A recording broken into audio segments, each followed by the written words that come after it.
안녕하세요, 윤호트입니다. 오늘 공부해 볼 기업은 바이킹 테라퓨틱스, 티커는 VKTX입니다.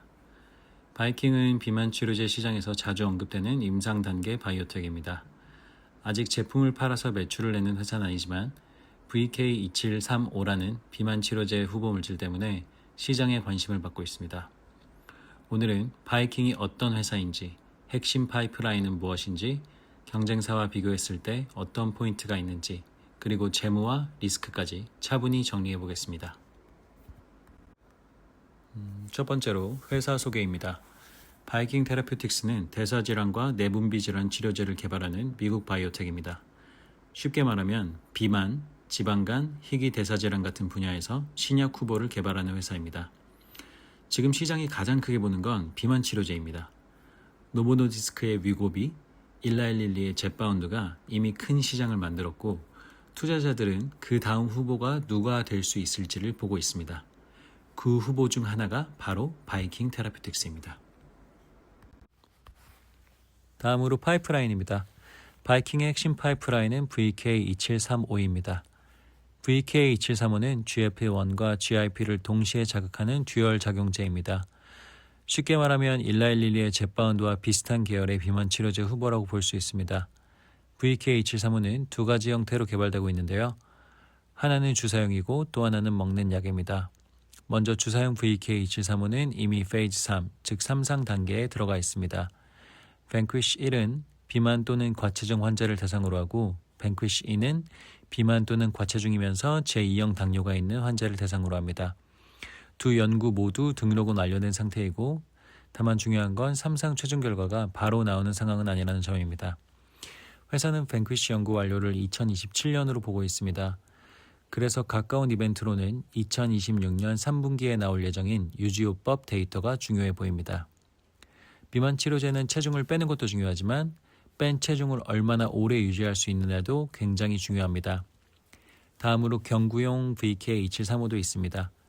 2026년 5월 발표된 경구용 VK2735의 13주 페이즈 2 데이터에서는 최고 용량 기준 평균 12.2%의 체중 감소가 나왔고 회사는 체중 감소가 13주까지 이어졌다고 설명했습니다.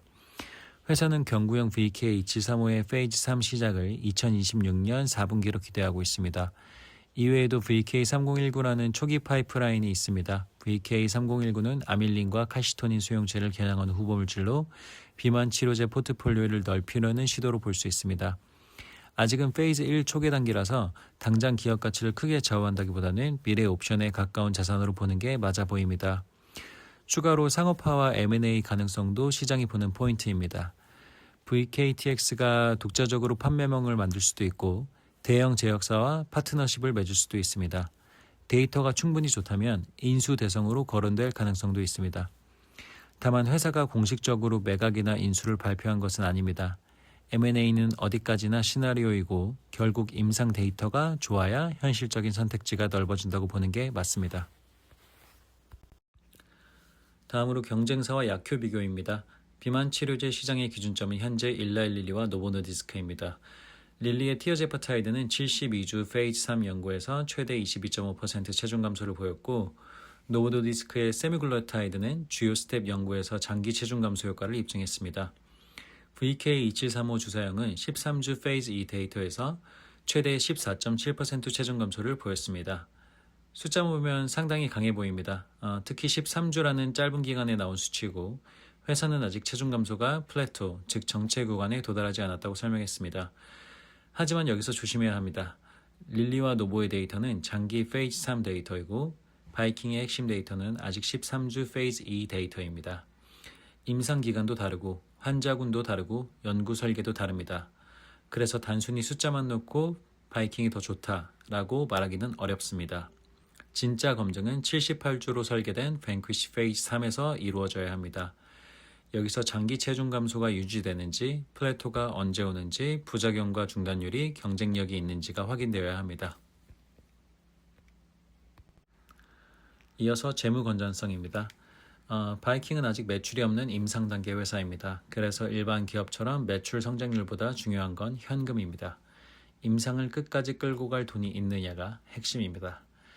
2026년 3월 말 기준 회사는 현금, 현금성 자산, 단기 투자를 합쳐 약 6억 300만 달러를 보유하고 있습니다. 1분기 연구 개발비는 약 1억 5천만 달러, 순손실은 약 1억 5천8백만 달러였습니다. 삼성 임상이 본격적으로 진행되면서 비용이 크게 늘어난 상태입니다. 회사 공시 기준으로는 현재 자금이 최소 2027년 6월 말까지 운영에 충분하다고 보고 있습니다. 다만 바이오텍은 임상과 상업화 준비에 큰 돈이 들어갑니다. 그래서 지금 당장 현금이 부족해 보이진 않지만 향후 자금 조달 가능성은 계속 열어두고 봐야 합니다. 이어서 신규 채용과 내부자 거래입니다. 최근 인력 측면에서는 상업화와 임상 개발 쪽을 보강하는 흐름이 보입니다. 2026년 1월에는 닐 오버션이 최고 상업 책임자 CCO로 합류했습니다. 릴리와 암전 등에서 상업화 경험을 쌓은 인물이고 회사는 VK2735의 상업화 전략과 잠재적 전략 파트너 논의를 준비하는 인사라고 설명했습니다. 2026년 6월에는 휴버첸 박사가 최고 의학 책임자 CMO로 합류했습니다. 임상 개발과 규제 전략을 맡는 차례입니다. VK2735가 후기 임상으로 들어가 있고 상업화 준비까지 생각해야 하는 시점이라 의미 있는 인사로 볼 수 있습니다. 내부자 거래는 조심해서 해석해야 됩니다. 2026년 1월 CEO 브라이언 리안의 폼4를 보면 RSU와 성과 주식 관련 주식 취득이 있었고 일부 주식 매도도 있었습니다. 다만 해당 공시에는 그 매도가 RSU와 성과 주식 베스팅에 따른 세금 원천 징수 의무를 충족하기 위한 자동 비재량 매도라고 설명되어 있습니다. 이런 경우는 보통 회사가 나빠질 것 같아서 판단하고 단정하기 어렵습니다. 반대로 2026년 3월에는 CCO 딜 오브션이 4,475주를 주당 33.5달러에 매수한 공시도 확인됩니다. 규모가 아주 크다고 보긴 어렵지만 신규 상업화 책임자의 직접 매수라는 점에서 참고할 만한 신호로 볼 수 있습니다.